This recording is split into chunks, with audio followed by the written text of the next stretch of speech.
Hello, and welcome to a very magic-inspired episode of the Weekend Superheroes podcast. As with me, as always, I have Pat and Steve, and not so much Darius. Today in studio with us now is a brilliant entertainer from your very own Pittsburgh, PA. This fella Ginzer is out to prove that magic is real. He appeared on NBC's America's Got Talent and TLC's Four Weddings. He killed performances for universities, Fortune 500 companies, and A-list events all over the nation. You may know him from his latest stunt last November 2016. We'll get to that in a minute. Tonight, we welcome the brave and the downright crazy actor, comedian, and magician, Mr. Lee Terbosic. Lee, how you feeling tonight? Good to see you guys. What's up? Welcome. That's the first time anybody's actually been like, hey, it's nice to see you. Thanks for having me. Lee, and you are from where again? I grew up in the city of Pittsburgh, but I live in Baldwin. Baldwin. Yeah. And do you like it out there? I love the South Hills, except for the traffic. Traffic does That's suck. the only thing that sucks about Yeah. the South Hills. South Hills is good, but the traffic sucks. And I already know this, but where do you have to travel every day? Nowhere. That's the beautiful part. How nice is that? Yeah, It's great. It's remove great. that variable. Lee, the world wants to know, what was it like growing up in the Berg? I loved it. I that's why I stayed here. I had one of the, I guess, lucky jobs. I got to travel around the country, perform, but I always wanted to come back to Pittsburgh. So I really loved growing up in Pittsburgh. Where was your favorite place you traveled? You know what? I get to New York a lot. Get out to LA a lot. Anywhere warm usually is where my favorite place to go is. I just was in Orlando for a week. It was awesome. And you want to come back to I know, Pittsburgh? I do. I love the city though. I do. Except in the winter, it's just a bitch in the winter. But the winter's not even the winter anymore. Right now it's, 66 degrees today? I know. Spring. Yeah, going to be almost Global 80 on warming, Friday. Yeah. It is 100% real. I'm willing to say that groundhog didn't know what the fuck he was talking about. He's full of shit. All right, so let's talk about this. We actually have something in common. We both started our careers at Pizza Hut. No way. No. Hopefully his went better than yours. You two, you guys and Tony Hawk all started there. So Tony Hawk was one. Well, he was in Gleaming the Cube. Oh, yeah. Okay. So sorry, I just gave it away, but why don't you go ahead and tell us about that? Oh, so that was how a this all fashion. started. I got, I saw a magician as a kid, and it kind of just snowballed after that. My first gig was performing at a local Pizza Hut, doing magic tricks on, Tuesday nights. I would go in, and it was like Book It, like yeah. remember Book It? Oh, man, I love Book It. People would come in, you get your Book It, you got to read his books, and then you get your free personal pan pizza, and then Lee Terbosic would come up and do a magic trick for you. So that was. I never got that. I just got the Yeah, you read just like 6 books and you got a free personal pan pizza. right. I had to read like A Wrinkle in Time, and I got a pizza. I never got magic though. That was pretty Well, you sweet. came on Tuesday nights to the Pizza Hut that I worked at. I did shows. That's how it all started for me. But Most of our listeners from Pittsburgh. What Pizza Hut was it? it was Lincoln Place, Buttermilk Hollow Road. Oh, yeah. Lincoln Place, okay. So if All you know it. Know the area, crossing the bowling alleys, the Brunswick bowling. That's how. I mean, yeah. my life changed in that Pizza Hut. I'm not even lying. I really did. I was in there. I was with some buddies who were gonna go bowling, and the waitress there, who I'm still friends with to this day. Her name's LT. She actually just emailed Shout me. out. She just emailed me actually, and she was the one that more or less was like, "Hey, do you want to do magic tricks here?" So That's pretty Nice. sweet. yeah. And I think if I read correctly, you got paid in pizza. I got paid in pizza. Yeah, they paid me in pizza. Hey, man, when you're a kid, that's Yeah. better than Oh, cash. yeah. Well, that's They a great they payment. but they did give me cash too. I did get some cash. Okay. I did get Right. some cash, Yeah. but the pizza thing is what sold it. That was the tipping point for me. You've been Yeah. working your whole life. You've been working. You have I- not stopped paying your way No. throughout, and it all started with personal pan pizza, which is hard to even say. 14 years old, and I was hustling magic tricks and pizza. All right, how about when you were on the Pizza Hut? What was your go-to trick? I sticking cards to ceilings. That's what was I started it there when I was 14. I started sticking cards to the Pizza Hut ceiling, and that was like the big. That was the trick that always got me the tip, or it got the people to come back. And Or the like, chick. or- We got you. We Well, I was know where you're I was at, 14, Lee. so I was trying to hit on. We're those looking girls. right through you, Lee. It did work for the ladies too. It was nice. So that's what happens when I do podcasts and when I do like TV. I gotta be I always gotta be so careful on TV because I can't say any of this shit. So. We only post this to SoundCloud, YouTube, Facebook, So- Twitter. so everywhere. None of the real big social media networks.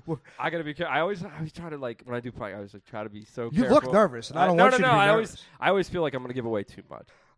Okay, well, you're our first our first guest to actually come on before. We usually do a segment before, and then we do Yeah. the guest. So now, if you don't mind, we're going to move on to a segment we like to call In the News. Do the in the news. In the news. In the news, the president of Iceland Iceland. wishes he could ban pineapple as a pizza topping. That's garbage, dude. Pineapple on pizza is great. It Why? is. It's Who delicious. likes who? I don't I want do. fruit on my pizza. I like to keep them. I Separate. like Hawaiian pizza. It Oh, makes I mean, it yeah, it's with delicious. some salty ham. That's the whole sweet and salty Yeah. thing. ridiculous. It's great. What are your thoughts on this, Lee? Or is this for Pizza Hut? though? Hawaiian pizza. Oh my god! Are we getting the good Did you, shit? did you notice the theme? Uh-huh. So, what's your thoughts? I can't do the Hawaiian pizza. Yeah. I can't do it. Oh, it's delicious. Love it. Oh, come on! You're supposed to. You keep your meat and your fruit separate. Was Try that a not to euphemism think of for anything something? weird from Yeah. what I just said right there. That'd be great. I try to keep I my mean- meat separate from a lot of things, but All right. So, what's your pie of choice, and where in Pittsburgh do you get it? You know what? I grew up on Fiore's. That's my go-to. Furious is good food. Yeah. All right. Been there at all the worst hours of the day. So I've literally eaten there every hour of every day. When it was open, I've been there, sadly.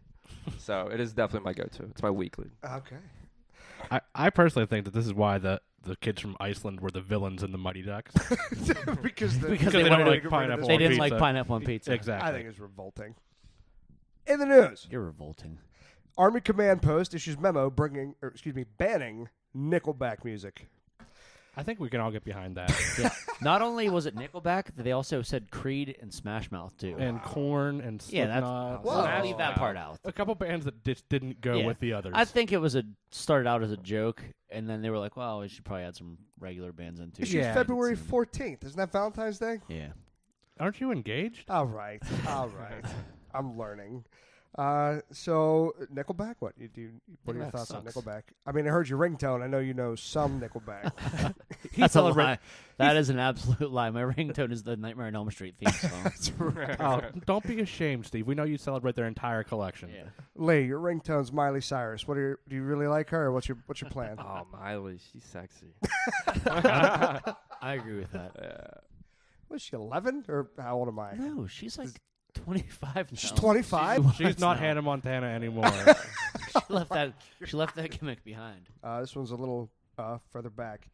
In the news, in November of 2016, a crazy magician decided that he was going to hang upside down and escape from a straitjacket in front of Pittsburgh exactly 100 years to the day after Harry Houdini did it. What do you guys think of that crazy asshole? I wouldn't like to meet him. I it's certainly crazy. wouldn't want him Too in my much for home. me. I can tell you that right now. My mom hated me. I can imagine. So many questions. First of all, Lee, how do you prepare for something like that? There was a lot of went into it. I've told quite a few people. This planning on this took about 10,000 hours. Wow. It took over 2 years of my life to put together. So Jeez. a lot of thought went into the performance, the look, the marketing, everything from the connect. But what it all started with was the connection of the moment in time. That was for me. Is when I saw the book, because I had the book and I saw the image of Houdini in Pittsburgh on that date, and that's what I was like, you know what? That's a couple years from now. I could recreate that. That would be badass. So that was what I started to do, and everything was about that. What was that moment where you decided, you know what? This is what I'm going to do. I don't care. I'm going to focus my attention on this Houdini 100 movement, and this is it. That was so. When was that moment? Or Yeah. When was that that moment? was so. I got back from. I think that was in 2011, going into 2012. So I got back from New York I was with Paul Gertner. He's a fantastic, my mentor, magician from Pittsburgh. That's your boy. And he was up there. He was doing a show in New York, and I went there, helped him with it. Helped him run the show and did production on it. And then when we got back, he gave me the book as a gift. So that was what's really cool about the story. So but here's the other thing. This little side note: when we were in New York, we met up with a magician named Eric DeCamps, and we went to actually Houdini's grave. Oh wow. So it's in Queens. So we went to Houdini's grave. That was really with Eric DeCamps. And then after I got back, that's when Paul gave me the book. And it was when I got home that night that I saw the photo and I was like freaking out. I was like, is this real? So long story short, go forward in time. I talked to Rick Seebeck and because I wanted to get his authentication on it, you know, I wanted the Rick Seaback. The man. That's the man of I wanted, Pittsburgh. you know, yeah, Kick his ass, Seaback. he knows everything. He's like a walking historian of Pittsburgh. So we talked about the image. He actually featured. We did a story on his television show, Return to Downtown Pittsburgh. They aired last year. Came out on WQED, and we talked. I went down and filmed with him at the actual spot, but I didn't tell anybody about what I was doing. We only talked about the Houdini. historical. Yeah, we talked about the historical what had aspect. already happened. Yeah, it was here and Houdini and this and that, and that's why I did it. And then a few months, I waited. I sat on the press of it. I sat on it until 100 days out because I wanted. I was running a theme. I was running a theme. Okay. You know? 100 So I was patient. You know. So I had the patience to sit on the idea and only shared it with my inner circle who were helping me prepare for it. And then once it was go time, you know, this past, you know, I guess that was in August is when I let the cat out of the bag. That had to have been tough to just have that and not tell anybody outside of a select few. There was a very few, you know, my friends, some of my friends knew, my agent and, you know, manager and those guys, and of course my mom knew, and like my I'm sure mom, she loved it. That was the first thing Yeah. you said, by the way. Yeah. So I'd like to know how that conversation went. You know what? When you tell your parents, like, hey, I'm gonna go do this thing that could kill me, like, you know, like, I'm gonna risk my life today. Yeah, she hated it. She was not a fan of the idea of it, but I really had to reinforce to my own mom, like, hey, this is, you know, I'm working with trained professionals. I know what I'm doing. Like, Mom, it's cool. Like, your son's gonna be okay. But moms will be moms. So My mom gets Yeah. worried enough whenever I go to Seven Springs and snowboard for the day. She's like, "Hey, how you doing? Are you all right? How's snowboarding going? Everything okay? You're not hurt? You wearing a helmet?" I just have couldn't to text even my imagine mom when I get home from Yeah. driving from their house. Right. hey, having a great mom's great. You know, How many we're very life I'm lucky. So. How many life insurance policies have just turned you down completely? Ooh, yeah, that was believe it or not, that was actually part of it. You know, when I was putting all this together, I had to up my insurance on my health. You know, my life insurance and all kind of. I did all these crazy things behind the scenes, Yeah, but you had to do it all. but you had to do these things. Working with the stunts, you know, to the foot rigging and all this. You know, I had to call a guy and get a crane to downtown Pittsburgh. Yeah. Like, Right. that conversation about had that? to take place. So. Yeah. Well, that's what I was gonna ask too. Like, do you have to like clear this with the city? Like, I Well, imagine that was kind of the cool a the cool nightmare. thing was that when I cleared it with the city, I literally just took it to the one person that could tell me no, and I just wanted to hear if you know, Mayor Peduto would get behind Yeah. this. And so I was at an event with him. I was performing at it.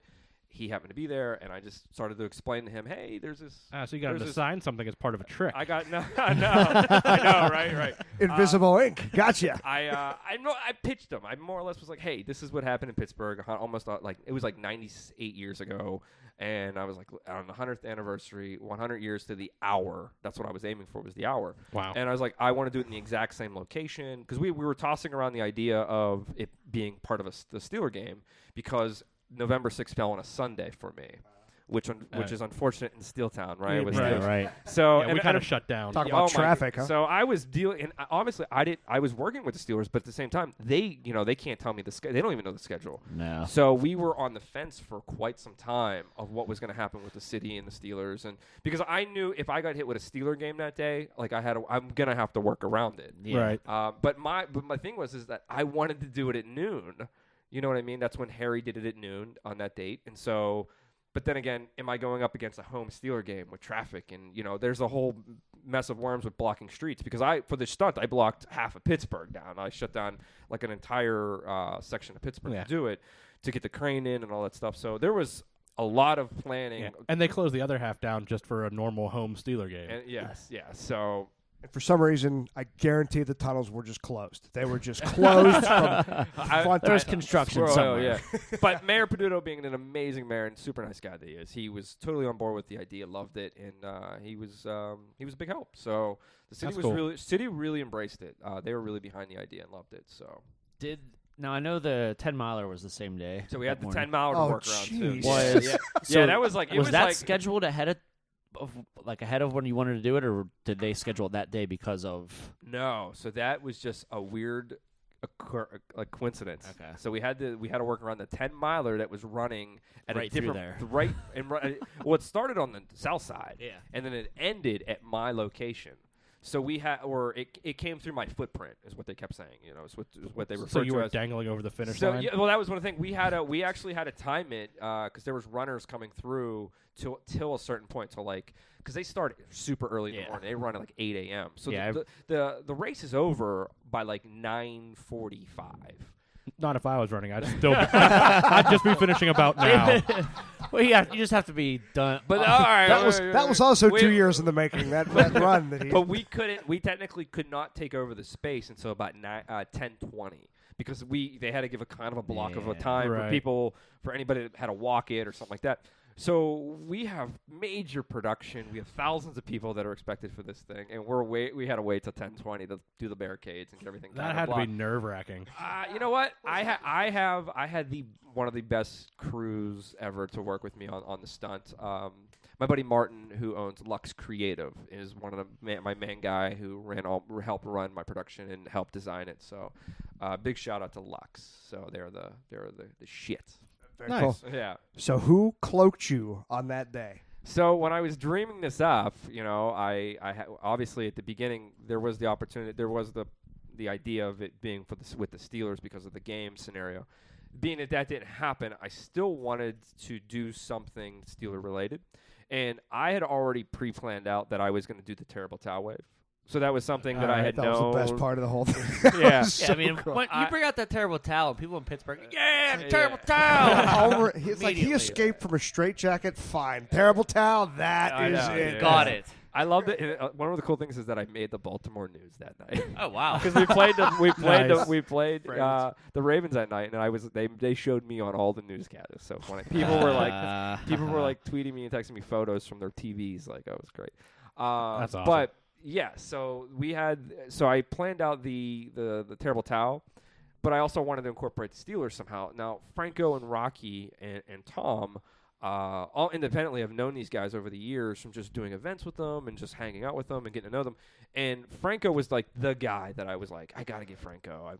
Pretend someone from Pittsburgh wasn't listening. Oh, Maybe okay. mention some. Franco Harris, who is the Immaculate Reception. who is the unofficial mayor of this city. And the Immaculate, Very good. and the Immaculate Reception, all-time great. Rocky Bleier, another Hall of Famer from Pittsburgh, running back, super amazing. These guys are standouts. They're unbelievable people too. And then Tom Savini, who is a horror god. You know, he's the man. Godfather of Gore. He is. It really is. So I had all these individual relationships with all these guys, and I just thought it would be really cool to incorporate them into the stunt because I knew Tom loves magic and he loves horror and he loves this type of stuff. You know, he's worked with Alice Cooper and all these guys. So I figured he had to be part of this to put me in the straitjacket. And then I wanted to create kind of a Pittsburgh feel to it too. So that's where I incorporated Franco and Rocky. I asked those guys to be a part of it. And then I just called all my Yinzer friends. I called everybody. I called Sally Wiggin. Obviously Rick Seebeck was going to. Rick Seebeck was a part of it because he was going to be my MC, my host. I had Scott Ehrenberger, who's DJ Scotro. He's one of my best friends. We've known each other for years. I'm the godfather to his daughter. He was my DJ. He kind of hyped the crowd, and then, like I said, I called in every Yinzer I knew. And he joined down per man. He said, "Hey, guys." I had Donnie Iris there. Oh my God! You know what's so funny is that, and a lot of people, I don't think I've told this story publicly yet, but before I did the stunt, I went in. There was a little coffee shop, a little McDonald's right there. And I walked in there, and this is like, I would say maybe 45 minutes before I did the stunt. I walked in there, my dad's sitting there, and he's having coffee with Donnie Iris and Jim Krenn. and like, just like completely normal. Like, he's just like, yeah. So it was funny just going in and see this little bunch of Yinzers just sitting around, about to watch this jagoff do a straitjacket. That's great. So that's kind of how the day was perfect. We had great weather, and I really couldn't ask for more. And I thought about that too. Like, well, what if it was storming? There could have been so many. It was the one aspect I couldn't control. And I rolled the dice, and it worked. So thank God. Oh man! Imagine 10,000 hours of planning going know. down the drain because of shitty Cause Pittsburgh literally weather. down the drain. You know what? It was crazy. That day it was beautiful. Yeah, the skies it was. opened. I was, I knew I was taking a gamble with an early November day, but man, did I luck out. So So you mentioned crazy, which is fantastic because I usually have a top 10 Yeah. that we talk about. I just have a top 2 here. Okay. Okay. Now, when he says top 10, it's not exactly in any order. Okay, and there's not He always- reads I don't- off a list. And there's of not shit. always 10. I don't number anything, okay? But it doesn't matter. These are 2, and I'm numbering them right now, okay? So let me ask you something. Have you ever heard of the name Charles Rowan or Carr the Magician? So what is it? What is it? Capital K-A-R-R, Carr. Carr the Magician. And here's why I'm saying this. Because in 1930, Charles Rowan, otherwise known as Carr the Magician, how long do you think he came up with it, to come up with that name? I don't. Hi, I'm Sean, the web programmer. Not as sexy. He failed to escape a straitjacket while a car was going 200 yards away, or was 200 yards away, traveling at 45 mile an hour. He exonerated the driver of any wrongdoing, and he was murdered. Oh. Yeah. Well, I'm glad we're telling him this story after. Yeah. After he did his.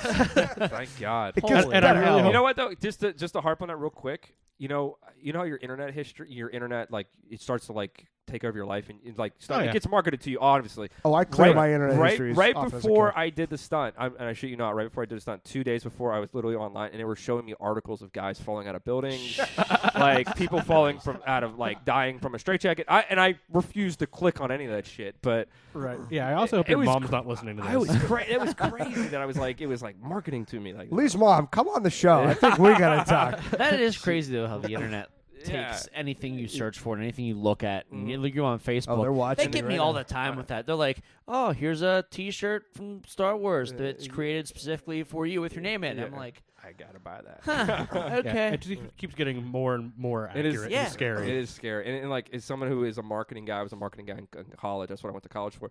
It's scary. Yeah. It really is. It's like magic. It really was. Right? It's Speaking of scary, number 2, Halloween night, 1992. Does Halloween night mean anything to you, Lee? in That's really 92, I don't. creepy. How about just Halloween night in general? Holy shit! What was I doing in 92? I don't know. I was 14, so let's see. Halloween. And Probably The Pizza Hut. anniversary Yeah. of Houdini's death is what I'm telling you. The amazing Joe, Oh, of course. the- Yeah. the of course. amazing Joe Burris. Joe Burris. Joe Burris.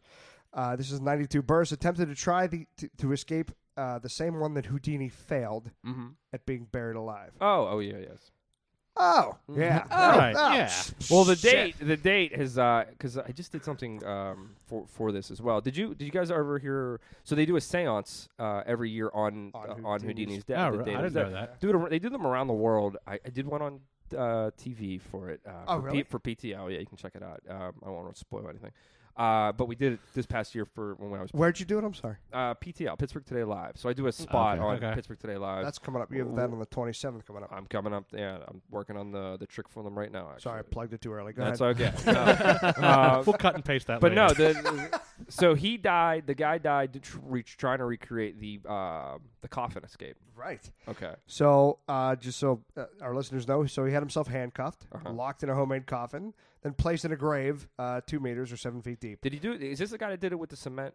Yeah. Yeah. This is He was the buried idiot that- alive yeah. under 7 tons of dirt and cement. And they tried to warn him. They're like, Yeah, okay, yeah. look, the cement It's is gonna going get to it. dry a little Yeah. quicker. Yeah. Dirt, one thing. Cement. But the problem Yeah. was, because it was so heavy, he didn't even get out of the coffin. The dirt collapsed and he was crushed Yeah. even before he left Yeah, the no coffin. shit. Yeah. So my question is, Lee, No, I'm not doing that. Good answer. we actually have a coffin for you right now. Oh shit! Wheel it in. Is it right? My size? Actually, so a lot of people have asked, "What's next?" Is like the. Did I take the words out of your mouth? Kinda. Yeah. I get it all the time. So everybody wants to know, what am I going to do? What's the next stunt? I have a couple in mind. I talk about one. I don't talk about the other one. Are they also 10,000 hours of planning? They're going to be a lot of work. The one I won't talk about will take some serious work to do. But that won't. I probably won't do it until 2020. Sean, I hope you make it to that. Not a chance, no. Yeah, that's not happening. So I have a couple that are, I have planned out that I'll probably do over the next 3 to 5 years. So one of them involves, and I've publicly talked about this, so it's not a big deal. One of them involves me doing the straitjacket again. I'll do it again. I've said if I'm going to do it again, it can't be. It has to outdo what I did, but it differently. Yeah. Does that make sense? Right. Because that one was more of a historical aspect. Yeah, right. And that's where the location was, and with Harry. If I would do it again, I would do it for a halftime performance for the Steelers, Okay. which almost happened. Or I would do it for the regatta, but I'd have to be suspended from a helicopter. The regatta would Wow. be perfect. You From a got a helicopter? regatta. So I would do, and I've said this openly, and I've even told the mayor this. So it potentially may happen at some point. I don't know. Who knows? But You got the mayor in your back pocket. You got a crane. I got a crane. Well, that's the thing. I would do. but I he would needs a do- helicopter I need a now. helicopter. So if you know a good helicopter guy, Yeah, I don't have a helicopter. Hey, guy. could you call Kristen? I don't know one, but I will just fly it. I'll just do it myself. Right? you're fired, bro. I can't hire you. You want to talk about magic? If I fly that, that's magic right That's there. gonna get scary. So I see you dangling. How many feet? When I did it, the day was about 100 feet. So, 100 feet yeah, over a crowd Mhm. of Pittsburgh. Nope. Of just drunken yinzers looking at you. Yeah.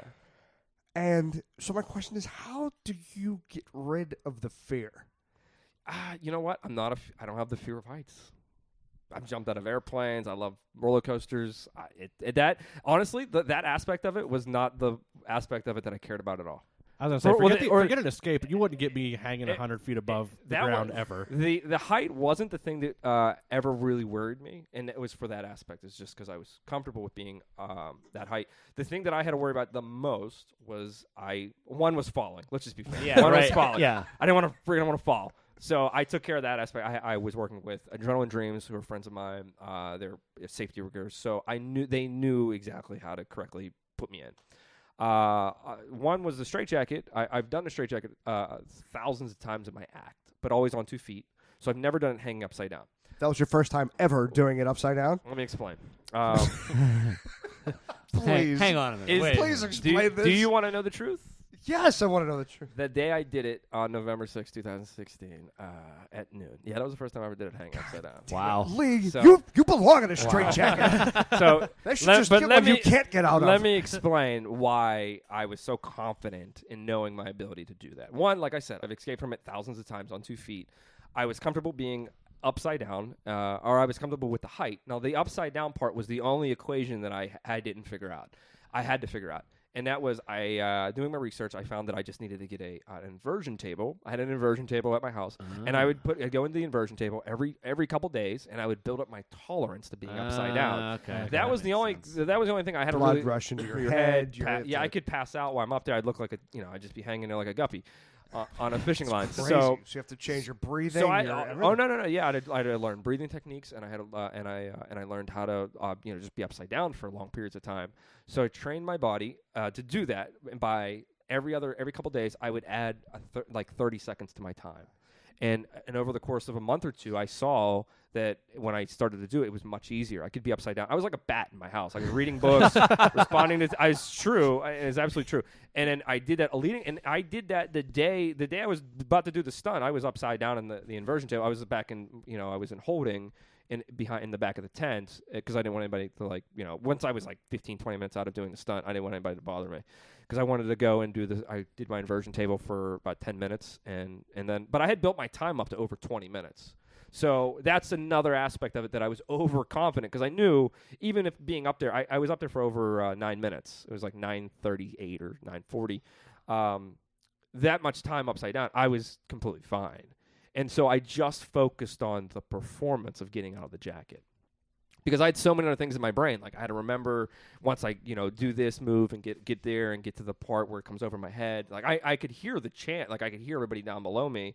And I will say this: the moment I was at the peak height and I was in the jacket, I was for about the 10 seconds. I looked up and down the Liberty, and I was memorizing it. Like I was recording it because I didn't want to forget it because I knew I was going to never have an opportunity out again. Yeah. Like I was like, remember this shit. Yeah. This is, It's not every day you hang upside down over Liberty Avenue. yeah, in front of it was crazy. So obviously getting out of the straitjacket, I knew I wanted to time it so that I left it, I wanted to put my hands out straight, and of course I have a drone flying above me, recording all this. So I'm trying, so there's a lot going on in my brain. And of course and I want to get my hand back in the correct position to get the terrible towel out and not drop the towel. Oh, yeah, that could have been. So that could have sucked. That would have sucked for that sure. It would have screwed up the Thought ending. didn't You know even what I cross mean? my mind. So there was all these little nuances that I was so rehearsing a lot in my brain. And so that's why when it came to that day, I didn't want to do a run through at that location. I wanted my performance that day to be what Harry's was. Yeah. Harry didn't get his first shot at it, so I didn't want a first shot. I just wanted to do it and just do it. Nike, just do it. That's it. Right? And luckily it worked. So that's crazy. Yeah, Unbelievable. Wild. yeah. So I guess, I don't know if you guys have anything, but so when they say whenever you learn movie magic or whenever you become a movie producer, movies fall off for you. You don't focus on what the movie is. Yeah, or you even look the how it's plot so much shot. anymore. Yeah, you exactly. look at the You start to technical look at the aspects. technical Yeah, aspects. Does magic even do anything for you? Magic has been around for centuries, and of course, even some of the things that have been around for centuries, you're still doing them today. Yeah. Just different variations, and you'll see different variations Oh, yeah. come from the people even you go to see. Oh yeah. Is the magic gone for you? This is a good question. So for me, I don't ever get that. I don't get to experience that. What the f? Like how the hell? Like I don't. I'm Right. That's lost on for me. Like The but part that the rest of us like about yeah, magic. the aha moment. So for me, since I never get to experience that 99% of the time, because any other magic that I see, I either want to have done, learned, forgot, or don't care to learn. But occasionally I'll see a magic trick from a magician that literally fools me. I love it. I absolutely love it. It never happens to me, but when it does, it very rarely, those moments, I eat them up, because that's why I do what I do. So, what makes a magician boost their energy and their entire framework from, hey, pick a card, to I'm going to escape shackled up underwater? You know that there's a difference. You know I get what you're saying. Yeah, I know what you're saying. Like, how do you take it to like the next level? Or why would you want to? Or do you have to, as a magician, to become relevant in this industry at all? Well, in this day and age, like putting stuff online, a lot of people think that's what makes you relevant. Like learning a trick and putting it online. That doesn't. It's going back all the way to when I started performing at Pizza Hut, and I paid my dues, and I did the road, and I did a lot of crappy shows at bars, and I got booed, and I literally learned how to eat it on stage, and that's how you make it. That's it, to any advice. And I have young entertainers, comedians, magicians, actors, singers, songwriters. They ask me, Lee, how do you turn it into a business? How do you make it into a career? And I said, it starts the minute you realize that this is called show business. That's it. That's it. The minute you realize that it's show business, yeah, that's it. And that it's a complete business, and that your whole intention to be in it is to either make a living or make a buck at it. That's when you'll start to realize that there's a process to this, and the process has been written. The process is there. It's very open. You go, you suck for a really long time. You then get sort of good. You stay sort of good for a really long time, and then you start to get actually good. So, I mean, we're all laughing, but that's really kind of any job, right? Any job. When I first started, and that's why I wasn't joking when I said I put 10,000 hours in on Houdini 100, because I really did. I dedicated my life to something for like almost 3 years. To really think it through, to culmination. From idea to what I pulled off, and that was what I will always tell young entertainers, anybody that's trying to make it. You just got to put in the work. You just got to hustle. Yeah. That's it. You got to want it. Lee, you're awesome. We cannot thank you enough Thanks, for coming man. on No, the show. my pleasure. Hey, you got like 5 more minutes? We play a little game at the end called Fact or Fuck. You in? I'm definitely in for this.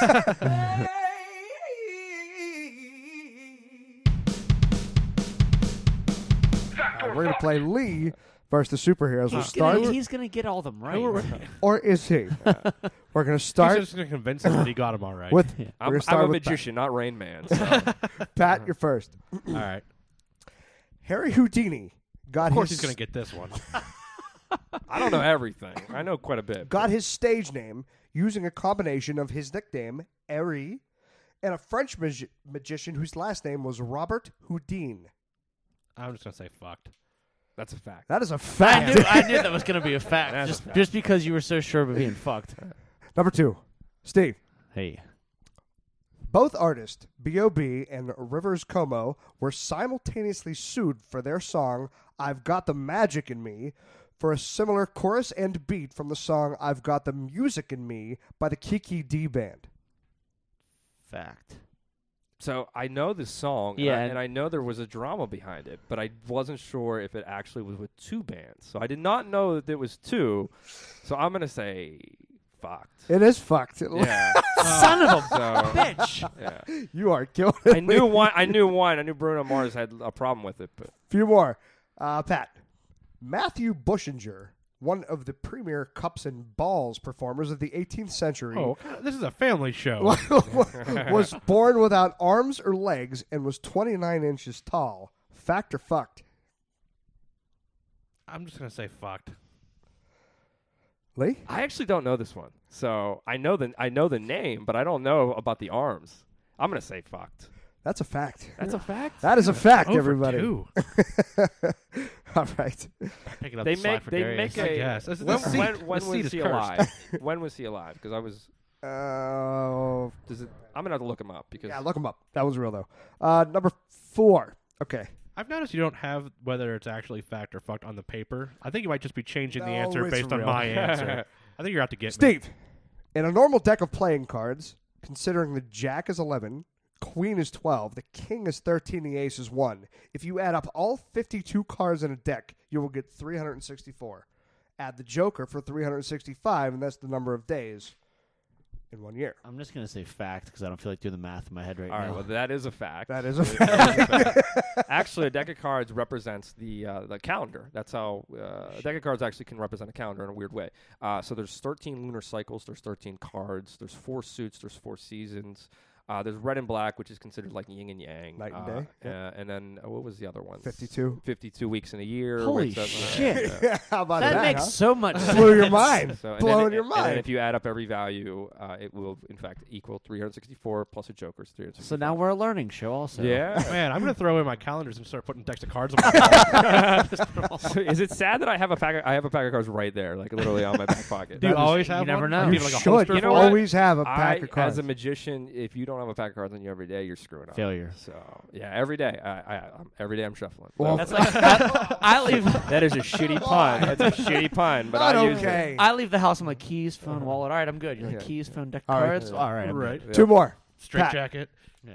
Irvin Johnson Jr., better known as Magic Johnson, He just, former took, he point just guard took over the Lakers. from the Lakers, received his moniker from his mother after he was found performing card magic for his friends at the age of 13. False. Fact. Fucked. Fucked. Pick one. Yeah. Fucked. Fucked. You know what? I feel like this could be true, but It's weird enough that it could be true. I'm gonna say fucked. That is fucked. Yeah. Yeah, All it's right. because what he did with the ball was magic. But you know what's so funny? Is so many and this is why I thought it might have been true. I don't know Magic's full bio or how he got his name, but I've had so many friends that are magicians who work with him over the years that I think he's like a huge. I think he's a huge fan of He Magic. probably is a fan. With you that know, name, you kind of have to be, I right? think you Who have is- to be, buddy. Who but isn't a fan of Magic? Truthfully. Yeah, right. Have you ever gone by and said somebody pick a card and you're like, no, I don't feel like it. No, I don't Fuck want magic. to. I don't like that. No, shit. no, I hate being happy and odd and success. No, absolutely not. Last one, Steve. The word abracadabra was historically believed to have healing powers when inscribed on an amulet in the form of a triangle. Oh man. I'm Abra, I'm just gonna say fact because the last one was fucked. Fact and Lee. I'll go with fact. I think That is a fact. felt Lee, like we can't thank you enough Yeah, for my coming out pleasure, and man. hanging out with us. If you want to find out more about Lee, go to leeterbosic.com, and you want to plug anything you got coming up here? So let's see what I got going on. Just at Lee Terbosic on Instagram, Twitter, Facebook. The only thing I really have coming on is I'm working on something that I'll be telling Pittsburgh On your big back. shit. I'm bringing a show back to Pittsburgh later this year. So I'll have a new Nice. show. Awesome. Yeah. If you want to find out more about the Weekend Horrible. Superheroes. What are you, Canadian? You almost made it a whole show without messing up. I know. If you want to find out more about the Weekend Superheroes, you can find us at weekendsuperheroes.com or on iTunes, Google Play, YouTube, Spreaker, Stitcher, SoundCloud. Find us on Facebook and Twitter. Pat, you want to say goodbye? Goodbye, ladies. You want to say goodbye, Steve? I got nothing after that. Lee, say goodbye to everyone who loves you. Good day, Pittsburgh. And always remember to podcast responsibly.